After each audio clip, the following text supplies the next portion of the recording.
రాత్రి రిలీజ్ అయినటువంటి పుష్ప 2 బెనిఫిట్ షోల సందర్భంగా ఇక్కడ సంధ్యా థియేటర్ యాజమాన్యం ఎలాంటి జాగ్రత్తలు తీసుకోకుండా, ఎలాంటి సెక్యూరిటీని ఏర్పాటు చేయకుండా ఇక్కడ అల్లు అర్జున్ హీరోని తీసుకొచ్చి ఇక్కడ వేలాది మంది ప్రజల్ని ట్రాఫిక్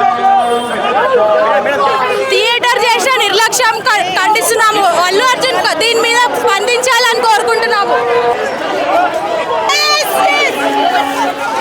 ఎటువంటి చర్యలు లేకుండా అల్లు అర్జున్ రావడంతో ఎలాంటి సెక్యూరిటీ లేకుండా మహిళ చట్టమైన పరిస్థితి ఉంది. ఈ మహిళను ఆదుకొని థియేటర్ యాజమాన్యం ఎక్స్‌గ్రేషియా ప్రకటించి మహిళను ఆదుకోవాలని, అలాగే ఎటువంటి బెనిఫిట్ షోలను నడపొద్దని మా డిమాండ్ ఉంది. బెనిఫిట్ షోలకి అనుమతించడం సిగ్గుచేయాలని తెలియజేస్తున్నాం. ఎందుకంటే స్పెషల్గా అనుమతించడం ప్రజల జీవితాలు